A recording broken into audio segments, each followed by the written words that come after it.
Boa noite, para aqueles que eu não dei boa noite, espero que vocês estejam bem, todos vocês. Então assim, ó, cara, a gente vai dar continuidade lá à nossa aula de história, beleza?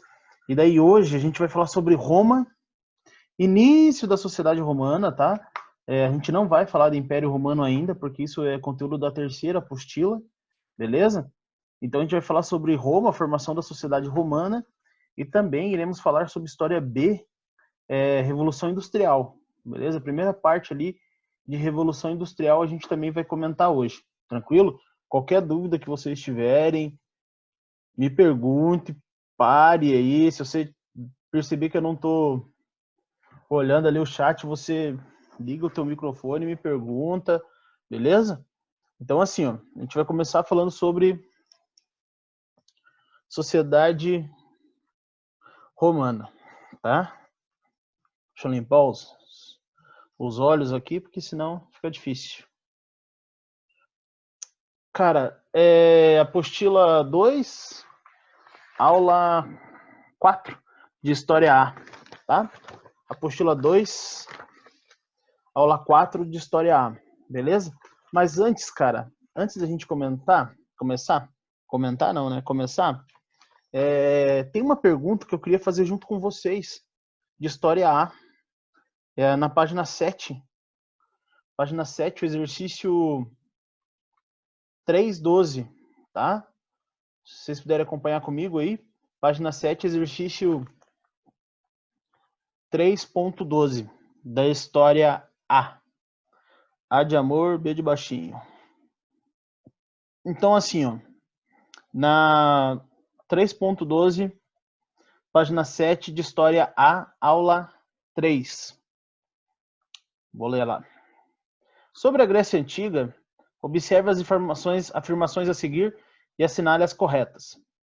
Esparta era uma polis localizada na península do Peloponeso, na planície de Ática. E seguindo a trajetória de Atenas, acabou alcançando a democracia. Não, né, gente? Atenas, as duas eram as principais polis gregas, né? Esparta e Atenas, porém uma é democrática, a outra é militar, beleza? E Esparta não se destacou pela sua democracia, tá? Então, a primeira ali está errada. A segunda ali, Atenas era uma polis em que a democracia foi instituída pelas reformas de Clístenes, que garantiriam participação de todos os cidadãos atenienses, estando excluídos os estrangeiros, os escravos e as mulheres. Verdadeiro. Lembra que lá em Atenas, cara, é o seguinte: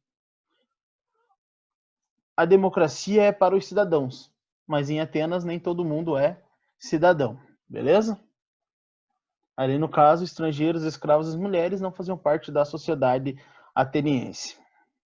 A terceira ali, a Idade de Ouro de Atenas, quando a cidade viveu seu auge econômico, militar, político e cultural, ocorreu sob o governo de Péricles, no século V a.C. Correto também. E foi bem ali no auge desse século que rolou a Guerra do Peloponeso, tá? Agora vem as 4 ali. Com as guerras médicas, surgiu a Confederação de Delos, uma união militar das cidades-estados gregas, que sob a liderança ateniense derrotou os persas. Cara, tome cuidado nessas perguntas de humanas. Por quê? Porque se você lê antes diz, é certo, professor, tá certo. A Liga de Delos, ali liderados por Atenas, derrotou os persas. Mas eles não foram os únicos. Os espartanos também formaram uma liga, que é a Liga do Peloponeso, tá? Então tome muito cuidado nesses pequenos detalhes aí, beleza? Atualmente as perguntas de humanas, elas vêm pegando muita gente nos pequenos detalhezinhos, tranquilo? Porque você começa a ler ali, não, tá certo, então não, já marca, vai devagar, tá? A outra que eu queria fazer com vocês é a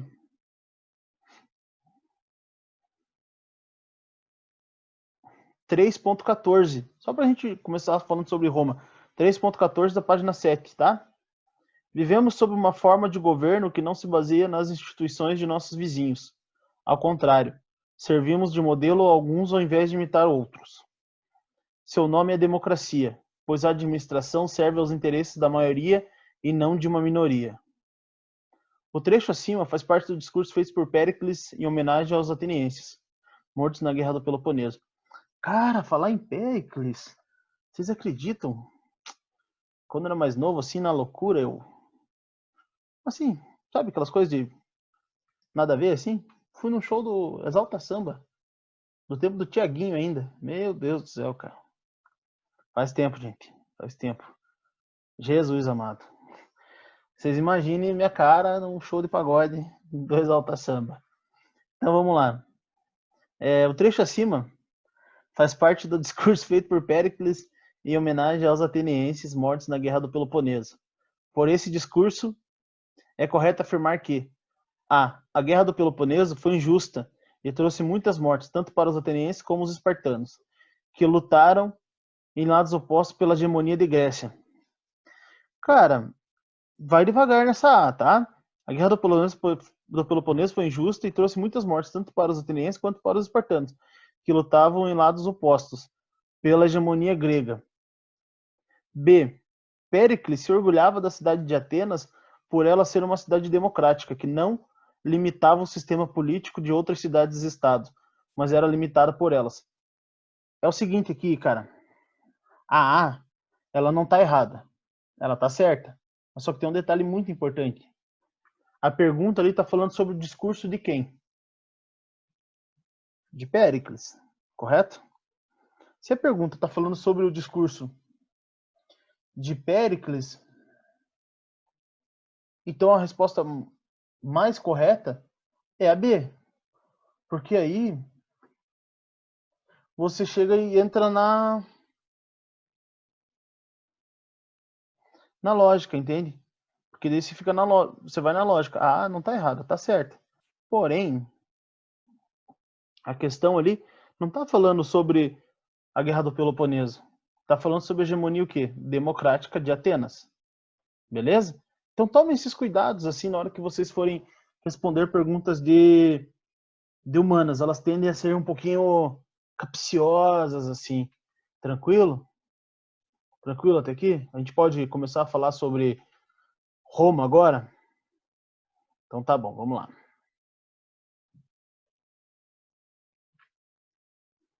Então assim, ó, a gente vai falar sobre civilização romana, em especial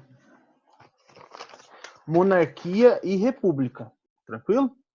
Então a gente vai falar sobre monarquia e república romana. Qualquer dúvida você me pergunte, tá? Então bora lá. Então assim, ó, Roma lá, ela tem duas origens que a gente pode esclarecer. Primeiro, uma origem lendária, né? A lenda dos irmãos gêmeos Rômulo e Remo, que no caso eles foram alimentados por uma loba e tudo mais, eram órfãos, daí foram alimentados por uma loba. Rômulo acaba matando o Remo quando eles são adultos e por isso Rômulo lá acaba se tornando o primeiro rei de Roma, né? Dando início à monarquia. Essa é a origem mitológica lá dos irmãos Rômulo e Remo. Eram dois irmãos órfãos etruscos. Os etruscos eram um povo que vivia por ali, naquela região ali na Península Itálica ali, tá ligado? Então, assim, essa é a origem mitológica. Foram amamentados por uma loba quando eram bebês e tudo mais, até que ficaram mais velhos, daí, por inveja, Rômulo mata Remo, e Rômulo constrói Roma e torna-se o primeiro rei de Roma. Tá? Essa é a origem lendária. Porém, a origem histórica, ela parte do princípio dos etruscos e dos italiotas. Etruscos era um povo que vivia na região do centro da Península Itálica, tá? A sociedade, lá no início da sociedade romana, a gente pode dizer que era formada pelos... Era bem aristocrática, era uma oligarquia bem rural mesmo. O que é uma oligarquia?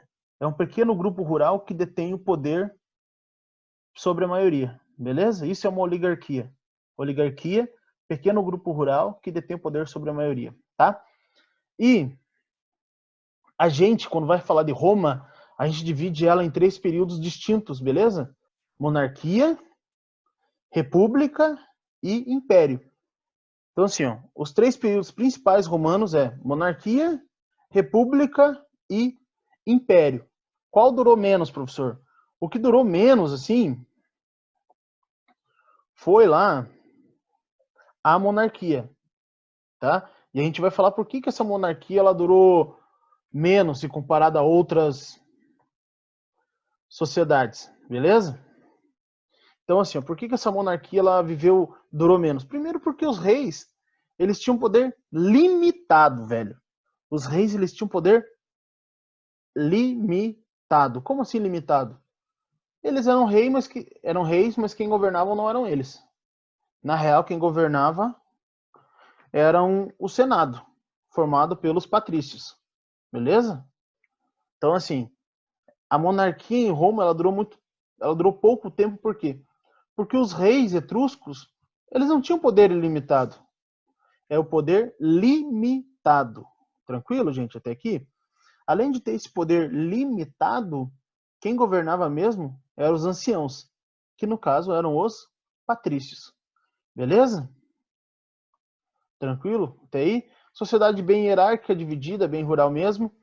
A sociedade romana lá era dividida em 4 grupos principais. Eram os patrícios, que eram a minoria que detinham o poder, beleza? Os patrícios, a minoria que detém o poder. E daí vem os clientes. Os clientes são os plebeus um pouquinho mais ricos, tá?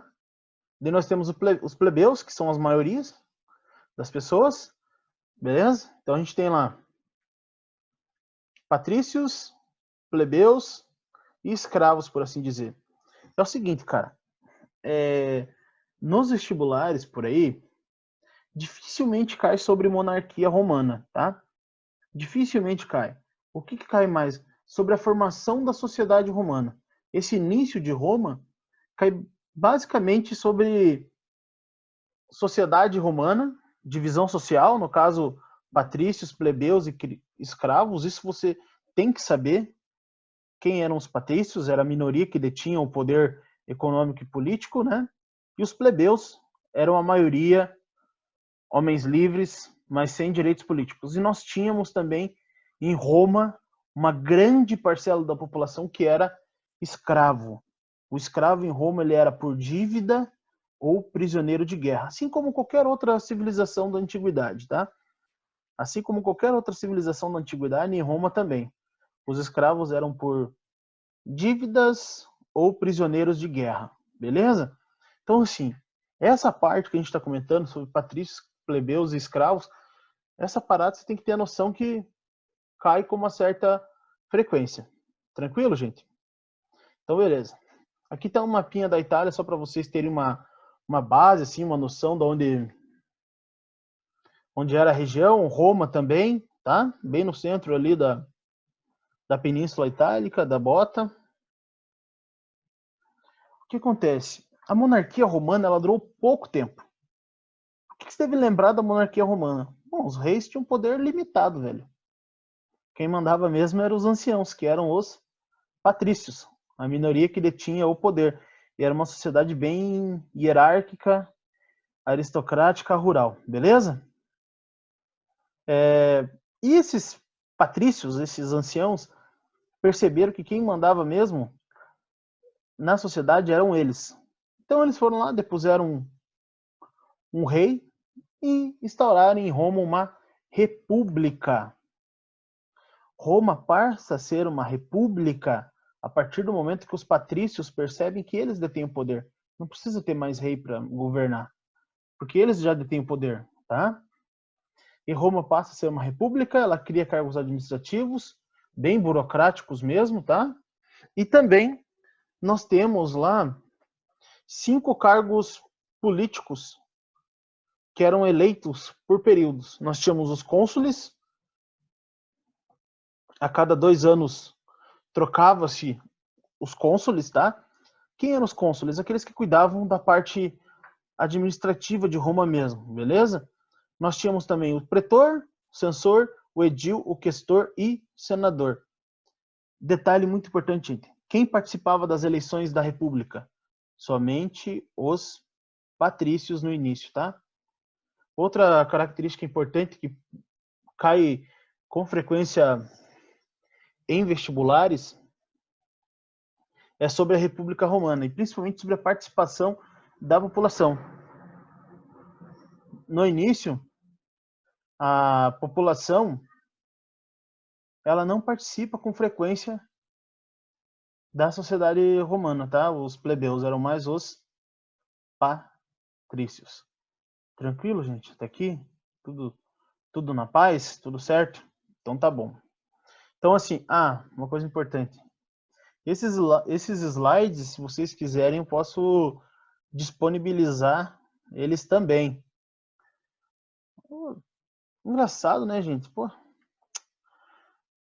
galera, acho que história assim não cai muito no vestibular. Pouca gente assiste assim da turma, cara. Enfim, melhor não comentar. Então assim, ó,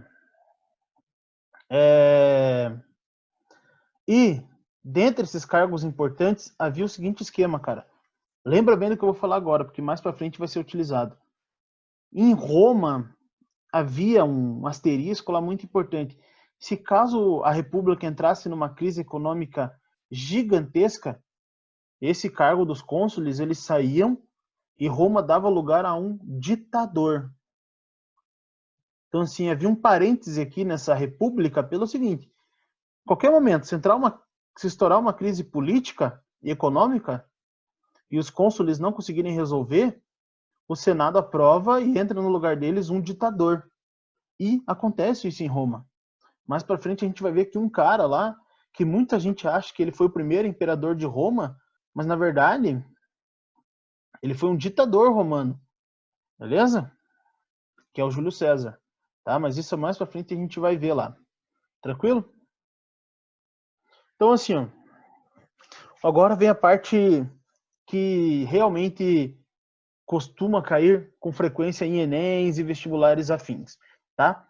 A questão das lutas sociais romanas, a participação do povo mesmo, dos plebeus, da plebe, foi difícil, demorou um pouco para eles começarem a alcançar os seus objetivos, tá? Foi difícil por quê? Primeiro, havia desigualdade entre as camadas sociais, tá? Era uma sociedade quando eu digo muito, é muito desigual. Tranquilo? Até que esses plebeus perceberam que eles eram a maioria. Então eles começaram a pressionar o Senado e começaram a ter algumas vitórias políticas. Dentre essas vitórias, a primeira delas foi o tribuno da plebe. A primeira vitória dos plebeus foi o tribuno da plebe. Professor, o que é o tal do tribuno da plebe? É o seguinte, os plebeus passaram a participar das discussões do Senado romano, porém, você participa, mas você não tem direito de fala. Sabe aquela coisa assim, ó, você vai numa reunião, mas daí você não pode falar nada. Mas eu vou me indignar. Não. Você não tem direito de fala. No início, os plebeus, eles iam até o Senado, ouviam as reuniões, sabiam que estavam sendo prejudicados, mas eles não podiam falar nada. Foi o início do tribuno da plebe. Porém, eles foram questionando essa autonomia, até que foi escrito a Lei das 12 Tábuas, que é uma lei mais igualitária. A Lei das 12 Tábuas é uma lei mais igualitária. É o primeiro código de leis que ele tende a ser mais igualitário. Há uns 3 anos atrás, que uma pergunta no vestibular comparando a Lei das 12 Tábuas com o Código de Hammurabi, lá da olho por olho, dente por dente, e o Código Civil Romano, que é o posterior. e o que elas tinham em comum e tudo mais no decorrer da história. No caso aqui da Lei das 12 Tábuas, foi a primeira participação efetiva dos plebeus. Eles se viram ali e eles ajudaram a elaborar essas leis que sistematizavam o direito romano para todos, né, de forma, a princípio, igualitária. Tanto é que duas leis eu coloquei aqui de destaque, que é a Lei Canuleia, que é o casamento entre classes, é algo bem mais político do que qualquer outra coisa, e as leis licínias. O que são as leis licínias? Os plebeus mais enriquecidos poderiam compor o Senado, e também havia uma lei que proibia a prisão por dívida. A escravidão por dívida acabou. A maioria dos escravos são agora prisioneiros de guerra. Então, a Lei das 12 Tábuas é importante para a gente comentar, porque é o primeiro código civil sistematizado dos romanos e de forma igualitária a princípio. Tranquilo? Então, assim, além disso, os romanos também, durante a República, começaram a expandir o seu território. Foi durante a República. Muita gente acha que é durante o Império, mas não. Foi durante a República que os romanos começaram a expandir os seus próprios territórios. Tá bom? Primeiro no sul da Itália e depois através das guerras púnicas. O que foram as guerras púnicas? Guerras púnicas foram 3 guerras distintas contra os cartaginenses. Cartaginenses eram descendentes dos fenícios que moravam no norte da África. Eles queriam invadir Roma, os romanos também queriam controlar o Mediterrâneo e invadir parte do território dos cartagineses. Ocorreram 3 guerras púnicas. Na primeira deu Roma, na segunda deu Cartago e na terceira, meu amigo, deu Roma, disparado. Beleza? Conquista de territórios, vitória romana e destruição de Cartago, que era uma das principais cidades da antiguidade. E os romanos, eles conseguem expandir tanto o território deles que eles anexam Grécia, Macedônia e outras regiões. Beleza? Quase chegando a dominar o Egito. Tá bom, gente? E aqui tem um memezinho só para vocês entenderem sobre a mitologia romana e a cultura romana. Ela se baseia muito, o politeísmo e tudo mais, a mitologia, aos ideais gregos. Dali tá um memezinho mostrando a cultura grega e a cultura romana. Beleza, gente? Professor, Opa! aqui na apostila está dizendo que Roma ganhou coesão interna para se lançar na conquista da Itália. Qual a relação dessas leis para ter coesão para conquistar a Itália? Porque assim, porque alguns plebeus eram enriquecidos, tá?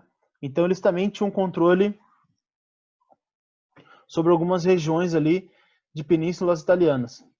Então os patrícios perceberam que ao se aliarem com esses plebeus mais enriquecidos, eles poderiam fortalecer essas regiões e expandir o seu território.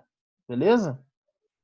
Lembrando que uma característica importante também, Nathalie, que a escravidão não é mais por dívida. Agora é só prisioneiro de guerra em Roma. E isso fez com que aumentasse e muito o número de escravos durante a República. Beleza? Mas como assim, professor? Você já que não tem mais escravo por dívida? Porque os romanos, eles conquistavam esses povos estrangeiros, dominavam eles e deixavam e não matavam, só dominavam e falavam, agora vocês vão viver para ser nossos empregados. E, logicamente, muitos plebeus enriquecidos se privilegiaram com isso e expandiram seus territórios também. Lembrando que é uma sociedade bem aristocrática no início e durante a República que começa a se formar. Entendeu mais ou menos o que eu estou falando? Entendi sim, muito obrigada. Não, tranquilo. Se qualquer dúvida me pergunte, tá? Não tem problema não, Nathalie. Então, assim, outra coisa importante também. Durante a monarquia, a sociedade romana era ainda igualitária. Durante a monarquia, ela era, no início, bem no início, igualitária. Durante a república, não mais, beleza? Porque o Senado já estava tomando conta. E depois dessa expansão durante a república, aí sim que se tornou uma sociedade que as diferenças sociais estavam presentes. Aqui está um mapinha da Europa. A gente percebe que Roma, aqui em vermelho, Península Itálica, e Cartago, essa região aqui, ó, do norte do norte da África, a região aqui da União Ibérica e também as ilhas próximas ao Mar Mediterrâneo. Pertencia tudo a Cartago. Por que Cartago era um reino importante? Porque ele desenvolveu uma atividade comercial muito grande no Mar Mediterrâneo. Ele controlava basicamente todo o Mar Mediterrâneo. Então, os romanos vencerem os cartagineses demonstrou que ele não era só uma questão política. Eles também tinham um poderio militar muito forte. E essa vitória contra os cartagineses demonstrou isso e fez expandir ainda mais o território e a civilização romana durante a República. Tranquilo? Aqui está uma imagem de um quadro também representando as guerras púnicas. Professor, mas por que púnicas? Porque os romanos chamavam os cartagineses de punis. Por isso, as guerras púnicas. Beleza? E quais foram as consequências pós-guerras púnicas? Primeiro, o surgimento de uma nova classe de homens novos, cavaleiros da ordem do reino, da república, enriquecimento dos patrícios, aumento da oferta de mão de obra escrava. Lógico, a partir do momento que eles começaram a conquistar mais terras, aumentou muito o número de escravos. É sobre isso que eu quero comentar agora. Provavelmente vocês já assistiram lá o filme do Gladiador, né? O filme do Gladiador, algumas coisas são reais ali, o nome de alguns personagens existiram de fato, porém algumas coisas ali, a luta entre gladiadores era muito comum, tá? Era muito comum, mas vai devagar, beleza? Para por aí. Aumento da oferta da mão de obra escrava. Ocorreu também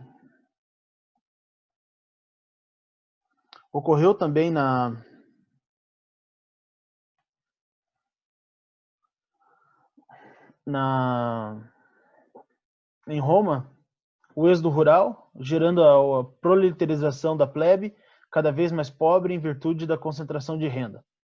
Ruína de pequenos e médios proprietários rurais. Crise da República. Agora vem por que crise da República? É o seguinte, mano. Conforme eles foram expandindo, conquistando mais territórios, cara, chegou um momento que tinha muita grana. Tinha muito escravo. Apesar de ter muita grana e muito escravo, bom, quer conhecer alguém, dê poder a essa pessoa. E vários dos senadores patrícios começaram a querer tomar frente sobre os cônsules, e tinham muitos cônsules que eles ficavam se reelegendo com muita frequência. E tem um detalhe importante que é o seguinte: toda e qualquer guerra do mundo, desde o antigo até o atual contemporâneo, ela demanda dinheiro e tempo e mão de obra, certo? E chega um ponto que as pessoas não têm mais como bancar uma guerra, bancar uma expansão. E em Roma se gastava-se muito durante a República, esbanchava-se muito com banquetes. E essa sociedade começa a entrar em ruína, esse Senado romano começa a entrar em ruína durante esse período, tá? Uma característica também que faz com que Roma entre em declínio é o seguinte: lembra que os plebeus, eles eram a maioria, mas eles eram trabalhadores livres. Se eles eram trabalhadores livres, eles recebiam um salário. Porém, o que estava aumentando em Roma? O número de escravos. Os patrícios, então, eles desejavam pagar salário ou ter escravo? Ter escravo, né, gente? Por isso que instaurou uma crise muito grande de Roma, por quê? Porque muitos plebeus eram trabalhadores livres, desempregados, que não tinham condições de moradia nenhuma, e muitos preferiam virar servos de patrícios para ter o que comer. E essa sociedade já começa a entrar em ruínas. Beleza? Tranquilo? Até aqui?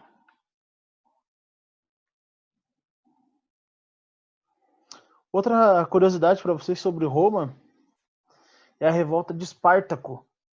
Eu não sei se está na Netflix ainda, mas tinha uma série chamada Espartaco. Cara, bem legal de assistir, vale muito a pena. Não sei se alguém de vocês já assistiu, já ouviu falar dessa série, mas é bem legal, vale muito a pena vocês darem uma olhada, beleza? Só para vocês sacarem do que eu tô falando. E o Espartaco era um escravo que percebeu que a maioria da população em Roma ali, além dos plebeus, eram os escravos. E ele se rebelou contra os patrícios e contra os soldados. Funcionou? Não. Mas fez com que a República desmoronasse por quê? Porque deflagrou a crise econômica gigantesca que eles estavam passando ali no momento com aquele número gigantesco de escravos. Tá? Então a República, só para fechar essa parte, a República Romana, ela surge pelo fortalecimento do Senado e dos patrícios. Porém, com o passar do tempo, ela vai entrando em ruína a partir de quando? Quando eles começam a expandir muito seus territórios, vai aumentando muito o número de escravos e, ao mesmo tempo, conforme esse número de escravos eles vão aumentando, também ocorre o seguinte, cara. Muitos escravos e muito trabalhador livre. Bom, e qualquer governo do mundo ele precisa de imposto. Em Roma não era diferente. E os plebeus não tinham como pagar esse imposto. Então a crise econômica já estava começando a surgir e os patrícios estavam começando a entrar em ruína e isso deflagrou lá o fim da República Romana. O que deflagrou lá o fim da República Romana? A revolta de escravos e a crise econômica que estava sendo instaurada. E isso fortaleceu para quê? Para a retirada lá dos cônsules e para a entrada de um ditador, formando um triunvirato. Roma estabelece um triunvirato, mas nesse intermédio de triunvirato a gente também tem o quê? Uma tentativa de reforma agrária. Então veja como a República Romana estava ali, ó, numa transformação gigantesca. Até a reforma agrária os caras tentou implantar com os irmãos Tibério e Caio Graco. Funcionou? Não. Deu certo com os dois? Não. Ambos acabaram sendo assassinados. E daí formou-se em Roma um triunvirato. O primeiro triunvirato, formado por Júlio César, Marco Antônio e Lépido. Tranquilo? Tranquilo essa parte? Mas isso